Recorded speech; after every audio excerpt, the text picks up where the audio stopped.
Hi guys, welcome back. So in today's video, I'm going to be talking about all of the products that did not work out for me in 2016. I did film my 2016 favorites. If you haven't seen it, I will link it in the description box below or somewhere here or here so you can like easily go to it. But I'm always honest with you guys and I always show you guys the products that I love. I never show you the products that do not work out for me, and I usually try and keep my channel pretty positive and just show you guys things that I really love. But I also want to show you guys things that do not work out for me. I'm not trying to bash the brand or the company.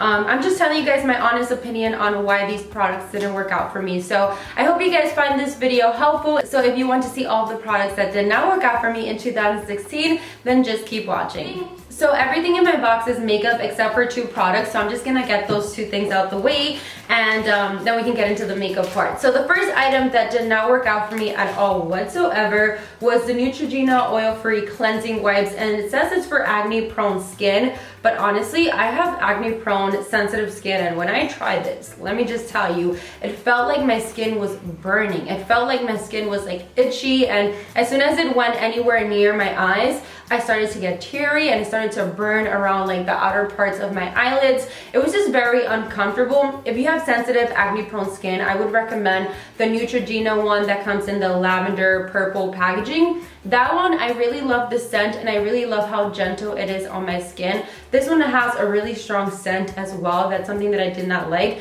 You guys know I don't like things with strong scents anyways. Yeah, but this did not work out for me at all. I tried maybe like 10 wipes and after that I was just like, I can't take it. Like my skin is hurting. That's how bad it felt on my skin. So unfortunately, those wipes did not work out for me. Another product that I had high expectations for, especially because my beauty blender gets so dirty, so I was just like hoping something would clean it very easily.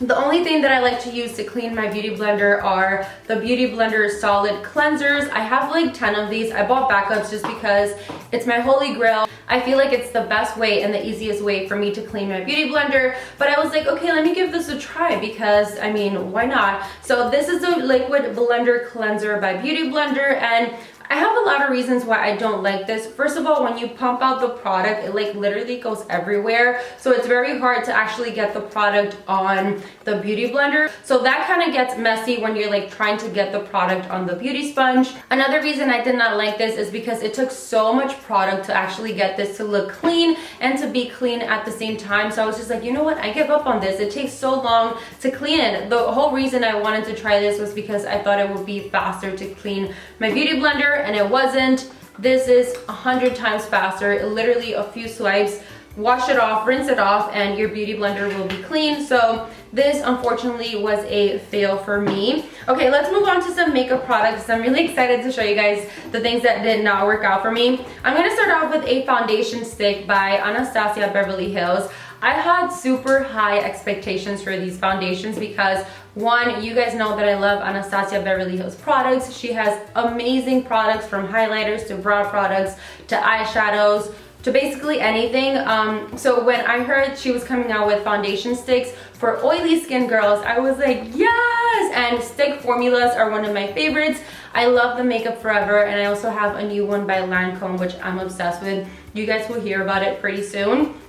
But anyways, I tried out these foundations quite a few times and I felt like the quality of the foundation just wasn't there. It wasn't long lasting. It was pretty patchy. Every time I used this foundation, I felt like my skin got oily pretty quickly. Even using a mattifying primer, a pressed powder, mattifying powder, anything you name it, I used it with this foundation and it just did not work out for me. The biggest problem for me was that it separated a lot around my nose and around my lips, and that I just cannot have, especially if you're out all day and you can't have time to like retouch your foundation. This just did not work out for me. I really did like the coverage. It had medium to full coverage, which I do love in a foundation, but it wasn't long lasting and it was pretty patchy on my skin. Since we're talking about foundations, I'm gonna mention this primer right here that I tried for the first time and I was like, oh, I really like this. And then I tried it quite a few times after that and I was like, oh no, I don't actually like it. This is the Urban Decay Complexion Primer and it says it's for shine control, pore minimizing, and mattifying. The packaging is absolutely gorgeous. I love how slim it is, how easy it is for you to use the product. I have a pretty oily T-zone, you guys know that, and if I do not wear a primer within like 45 minutes to an hour, you can already start telling that my skin is looking crazy. So I tried this out and it pretty mattified my T-zone. It was pretty dry. It made my skin super soft as well, but when I put my foundation over it, it started to like fall apart and get patchy, and I had like white spots around my nose and around the places where I get oily, and I was like, whoa, what is happening? This is very weird. If you have super oily skin, you can definitely get a sample of this and try it because it really does mattify your skin. But I feel like under the foundation, it just doesn't go well at all. Maybe if you wear it by itself, then I feel like you will be fine. It was very weird for me. I was like, whoa, this is quite interesting. Another primer, I actually have 3 primers that didn't work out for me. Actually 4, because I wanted to mention, actually no, we'll skip that. This is the Smashbox Photo Finish Foundation Primer, and it's oil free. A lot of people rave about it. Honestly, I just did not see a difference at all on my skin when I used this. I feel like my skin felt like I had no primer at all after I used this. And I used it with so many different foundations, same results, just didn't work out for me. It just didn't make a difference for me. So that unfortunately did not work out for me. The next primer, and this is the last primer that I'm going to mention, this one is a recent one, and I did a first impression on this. If you haven't seen it, I will link it in the description box below. This is a Wet n Wild Cover All primer, and this for me just did not work because after the first hour I was like looking super oily, like not just like normal oily, like you can blot and like it'll go away. No, like it was extremely oily. So this for me just did not last a really long time on my skin, and I got it at the drugstore for $5. If you're looking for a really good drugstore primer, I would definitely recommend the NYX VO primer. It is incredible. I love it and I swear by it, and it's great for oily skin. I'm gonna move on to something else. This product right here, let me just tell you, girl, let me tell you, I was so excited about. Like, I was on my phone when it actually came out and I couldn't buy it because it wouldn't let me check out, and then I was like texting my manager and I was like, can you please get it for me because I really need this and I really want to film with it and I want it, I need it in my life. So she ended up being able to get it for me, and then I got it in the mail and I was so happy. I was like, oh my god, this is the most beautiful palette ever, and I was talking about it on social media, and then I tried it on my eyes and I was like, no, why? On Instagram, this palette was talked about so much. It was literally on everyone's page. This is the Huda Beauty Textured Shadows palette in the Rose Gold edition. When you see it for the first time, you're like, wow, this is beautiful. The packaging is gorgeous. The colors are stunning. I mean, if you see this, you're like, I need this in my life. But then you try it and you swatch it and you're like, where is the quality of the product? Like, it's just not there. The matte eyeshadows are very patchy and difficult to blend. You really have to sit there for a few minutes and like blend to get it to look very decent. So that I was really unhappy about. The textured shadows on the bottom right here are absolutely stunning, but when you put it on your eyelids, it is so difficult to get it to stay. I tried applying the textured eyeshadows in so many different ways and it just did not work out for me. When I did get it to stay on my eyelids, it would just look kind of off, like it wouldn't look beautiful. Like, you know, when you apply a metallic eyeshadow on your eyelids and it just pops and it looks absolutely incredible. These, you really have to work to get them to stay on your lid, and that I did not like. It is just very difficult to work with. I know textured eyeshadows are not like your typical metallic, and this was also very expensive. I think I paid a total of like $82 including shipping to get it to me, so I was really disappointed with this palette. So this is a recent purchase for me, but I've been testing it out for a month, I want to say, and I honestly do not like it. I mentioned it in my drugstore video and I had it on my skin that day and I was like, it looks beautiful, I like how it looks, and then I tried it again and again and again, and I was like, no, I don't actually like this. This is the L'Oreal Infallible Total Cover Foundation, and I got it in 3 different shades. I bought this off Amazon for 10 bucks a piece, I believe. And let me just start off with the shades. The shades are really complicated. They do not look anything at all like they do on the packaging. One thing I do like about this foundation is that it's in a tube, so it's easier for you to distribute the product.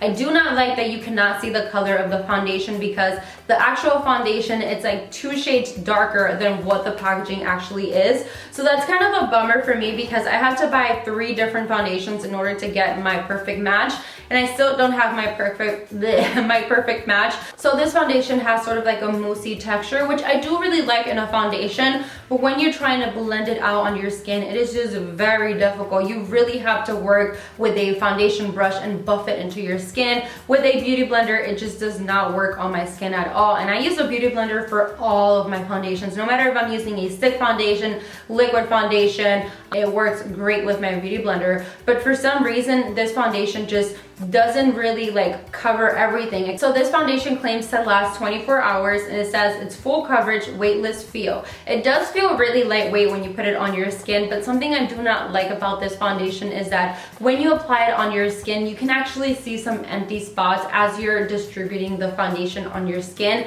So you really have to buff it in to get that full coverage look, which I do not like. Another thing I noticed was that it did not last a really long time on my skin. As the day went by, I started to see how my skin looked, and it just didn't look flattering at all. I started to notice that as the day went by, my skin started to look flaky. Some parts were like falling apart, and I was just like, oh, this doesn't look flattering at all. So this foundation for me just did not work at all. And then I have two more products to show you guys. I have another product that I was really excited about when I got it in the mail. I was like, oh my god, yes, another highlighting and contouring palette that I'm gonna love. And then I tried it out and I was like, oh, I actually don't really love it. I do love the packaging. It comes in this really pretty pan flip palette, which has two mirrors on the side, which is really convenient. You have 4 highlighters, a bronzer, and a contouring shade. Something else I like about this palette is the color selection in the highlighters. I do like the fact that this will be able to work for light, medium, or dark skin tones, but the quality of the powders were just not there for me. When I tried applying the highlighters on my skin, it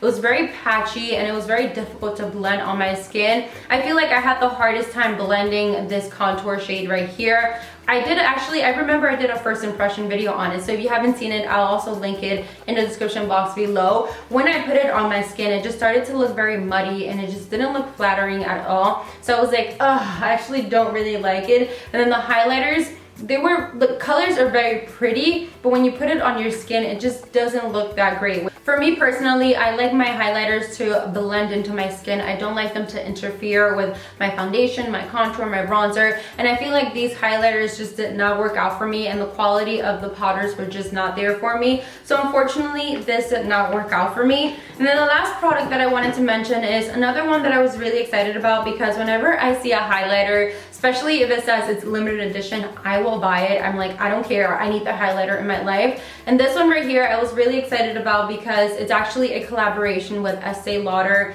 and Victoria Beckham. The packaging, first of all, is absolutely gorgeous, very beautiful, classic, and modern. It's black and gold, and then when you open it, you have a really big mirror, which comes in really handy. The product itself is really good. Honestly, I'm not gonna like lie and say that it's not pigmented, it's not blendable. The only reason this powder did not work out for me is because it is too dark for my skin tone. If you do have a darker complexion, that I feel like you will really love this. But for me personally, I felt like it did not look like a highlighter. It kind of looked more like a blush topper for me instead of a highlighter. So if you do have a darker complexion, then I feel like you will love this. If I'm gonna spend all that money on a highlighter, I wanna be able to use it every single day. And this powder right here, I haven't used it since I got it. So that is everything that I wanted to share with you guys today. Let me know in the comments below what products you purchased and did not work out for you in 2016 or recently. Let me know in the comments below, because I definitely want to hear your review and your feedback. And that's pretty much it for me. I hope you guys enjoyed this video. Thank you so much for watching.